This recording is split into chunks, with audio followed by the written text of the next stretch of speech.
Hey there, outdoor YouTubers. It's Dave Knetter from Knetter's Practical Outdoors. This video is part 4 of processing up a deer. My dad, Don Knetter, is going to go through and show you guys how to do up the hindquarters. This video, he's only going to be using a knife. He's not going to be using the meat saw.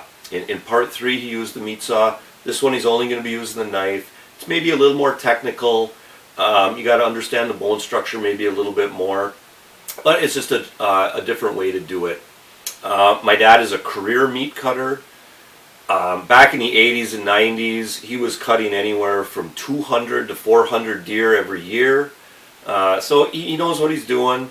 And yeah, I think he can get you guys pointed in the right direction.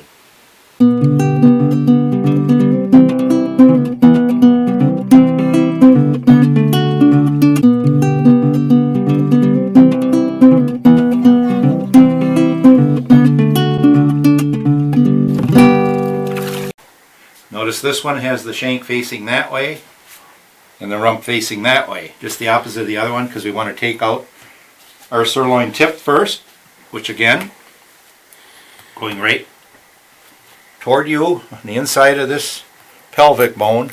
Sink your knife down to the table. Just let her come straight down. You made your first cut. Now that femur bone goes that way on this one, toward the shank.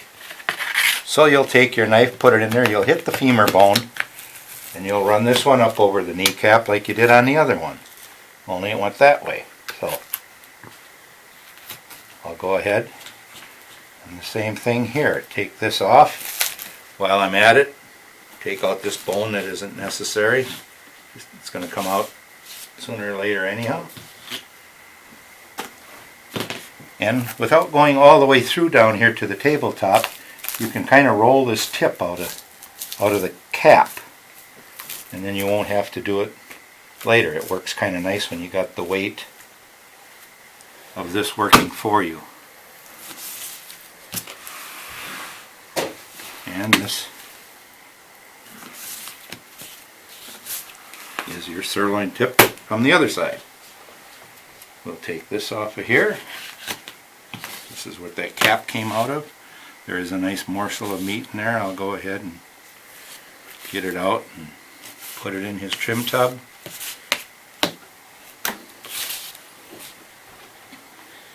So much as that. Now on this one, rather than taking the saw and cutting this off, I'm going to go ahead and take it out with the knife.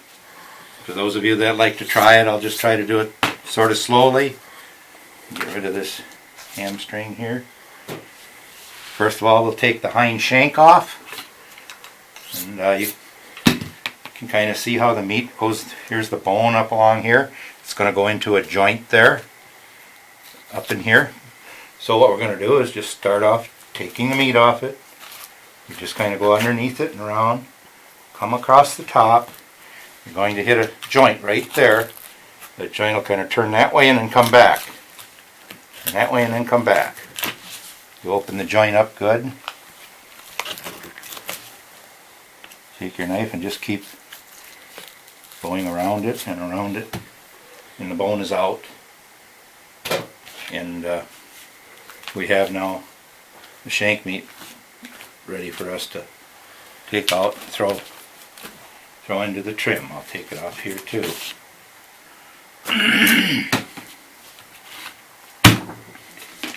Next we'll go ahead and take the knife and work this bone out rather than take the saw and cut it off like we did on the other one. So what you do is just very shallowly go behind this hip bone. You can kind of follow it with the tip of your knife and go back this way.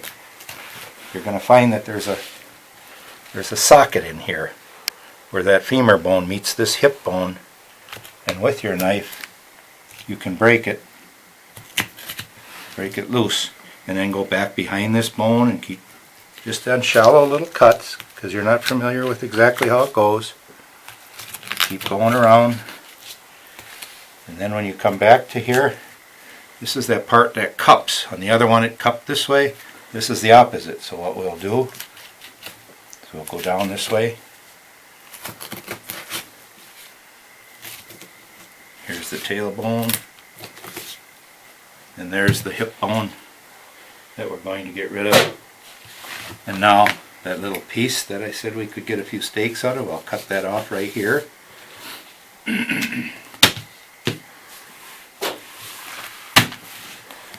We will take that natural seam off.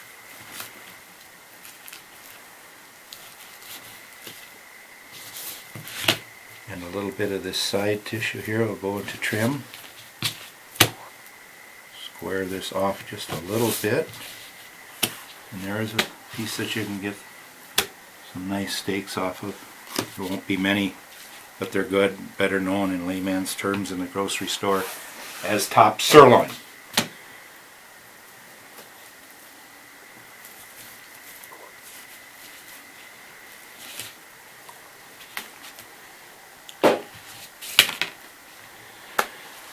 Now this again, we got our top and our bottom. I don't have it faced off yet because this bone is still in there. I'm going to remove that bone right now, and like I say, just very shallowly go along the bone. As the bone starts to turn down, just go down real shallow. Come back by the big joint back here. Just keep slowly going underneath it. Come from this side if you wish. This side. Get up here right where the socket is. The bone ends right up in here. Get it out of there, and that's the femur bone in its entirety.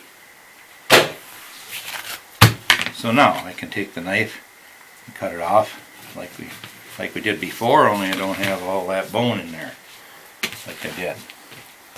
And this will go into trim. It's actually the rump area. And I'll just quickly take a little of the heavy fat off so I don't waste your time. Dave will take care of the rest. And again, coming back to this, now you can see the top round and the bottom round. There's your natural seam. So what we're going to do is go in here, pick up that seam. We're going to separate these two muscle groups, the top from the bottom.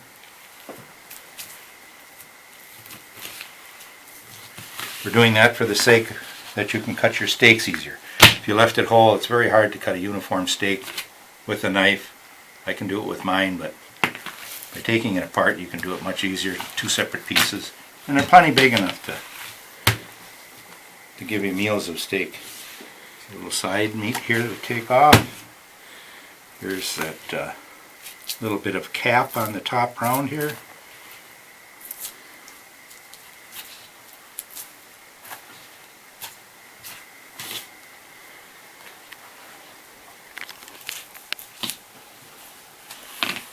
Got a little bit of, this is not spoiled meat, believe me folks. That's just because it's been exposed to the air the longest. It got exposed the minute it was field dressed. That's all it is.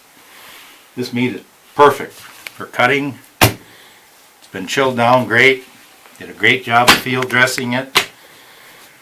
You spent a lot of time trying to get that animal. You do a good job when you get him down. And this is going to be a real nice eating animal. You don't get much more free range than this. It's gotta like that. Right. Mm-hmm.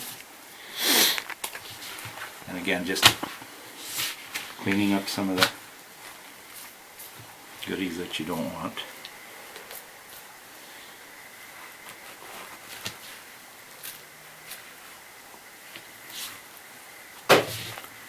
You say it's a little thin back here that can come off.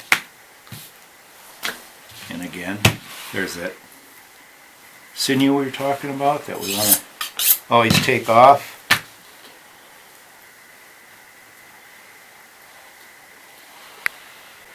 If it has that sinew on it, it'll make that steak kind of curl up, because that sinew, when it hits the heat, it just contracts. So you want to have any of that silver sinew. Remove it if you can. It'll be to your benefit in the long run. Yeah, and that's actually even nastier than just the normal fat, right? That's actually yeah, it's a little different even. Right. Right. I mean, if you're going to take and cut these steaks and make them like Swiss steak, where you're going to brown them off and put them down in the oven and cook them for a couple of hours, okay, that sinew will probably get just as tender as the meat in the long run. But for a fresh steak that you want to kind of flash fry in a frying pan, it's nice to have that sinew off of it. So there's our other hind section. Remember this, guys. Hunt, fish, laugh, repeat. This is Dave Knetter, along with my dad Don Knetter from Knetter's Practical Outdoors. Hey, thanks for watching and God bless.